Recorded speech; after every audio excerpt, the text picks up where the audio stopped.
Hola, ¿qué tal mis queridos hermanos y amigos? Qué gran bendición poder estar nuevamente compartiendo mi cuaderno espiritual. Para mí es una gran bendición estar cada día con ustedes por este medio, compartiendo lo que mi Señor me enseña por medio de su palabra.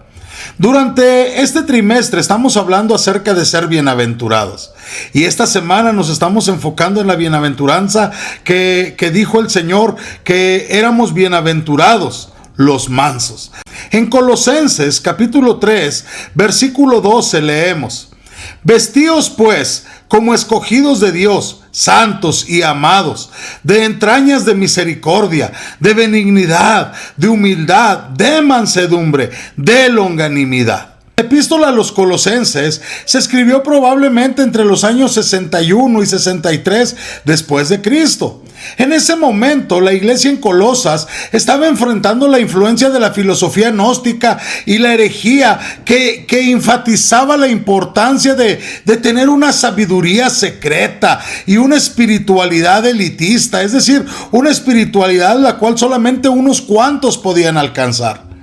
El apóstol Pablo escribió esta carta para corregir estas herejías y para enfatizar la importancia de la fe de Cristo Jesús y de la vida en el Espíritu Santo. La epístola a los Colosenses está escrita combinando elementos de teología, de ética, de espiritualidad. En Colosenses 3:12 nos encontramos en una sección de la carta que se enfoca en la vida en el Espíritu y la conducta cristiana. En este versículo, el apóstol Pablo está exhortando a los creyentes a vestirse con las virtudes de la misericordia, la bondad, la humildad, la mansedumbre y la paciencia. En nuestro pasaje de Colosenses 3:12, el apóstol Pablo está utilizando una metáfora, la metáfora de vestirse. Y esta metáfora la utiliza para describir la forma en que los creyentes deben vivir su vida en el Espíritu Santo. Pablo llama a los colosenses como escogidos, como santos, como amados por Dios. Esto nos enseña sobre la gracia que ya habían recibido. Ya habían sido escogidos por Dios, ya habían sido santificados por Dios, eran amados por Dios. Y ahora les toca dar evidencia de haber recibido la gracia de Dios. Entonces, el apóstol Pablo está diciendo: ustedes han recibido una gran gracia, pero ¿qué resultados está teniendo esa gracia en su vida? La idea es que los creyentes deberían vestirse metafóricamente con las virtudes de la misericordia, la bondad, la humildad, la mansedumbre y la paciencia, de tal manera que pudieran reflejar la vida de Dios en su vida diaria. Colosenses 3:12, el apóstol Pablo enumera varias virtudes de las cuales los creyentes deben vestirse para reflejar la imagen de Dios en su vida. Primero, él habla de la misericordia, la compasión, la bondad que Dios muestra hacia los que están en necesidad. Pero en el contexto de Colosenses 3:12, la misericordia se está refiriendo a la actitud de los creyentes hacia los demás, mostrando compasión y bondad hacia aquellos que están en necesidad. También se habla de vestirse de la bondad.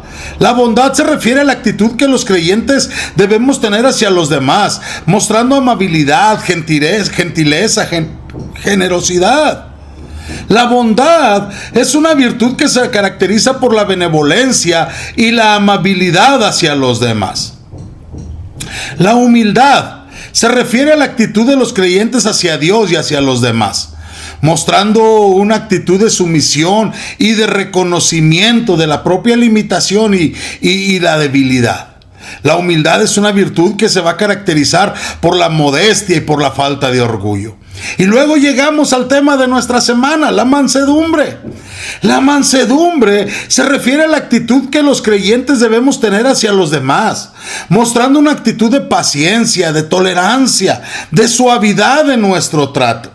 La mansedumbre es una virtud que se caracteriza por la capacidad de controlar nuestras propias emociones y tratar a los demás con suavidad y respeto. La aplicación práctica de Colosenses 3:12 es clara. Los creyentes necesitamos esforzarnos por vivir una vida que refleje las virtudes de la misericordia, la bondad, la humildad, la mansedumbre y la paciencia. Esto va a requerir una actitud de sumisión a la voluntad de Dios. Es decir, la única manera de ser manso es estar sumiso ante la voluntad de nuestro Dios y un verdadero y genuino deseo de vivir una vida que le sea agradable a Él. Que el Señor te bendiga.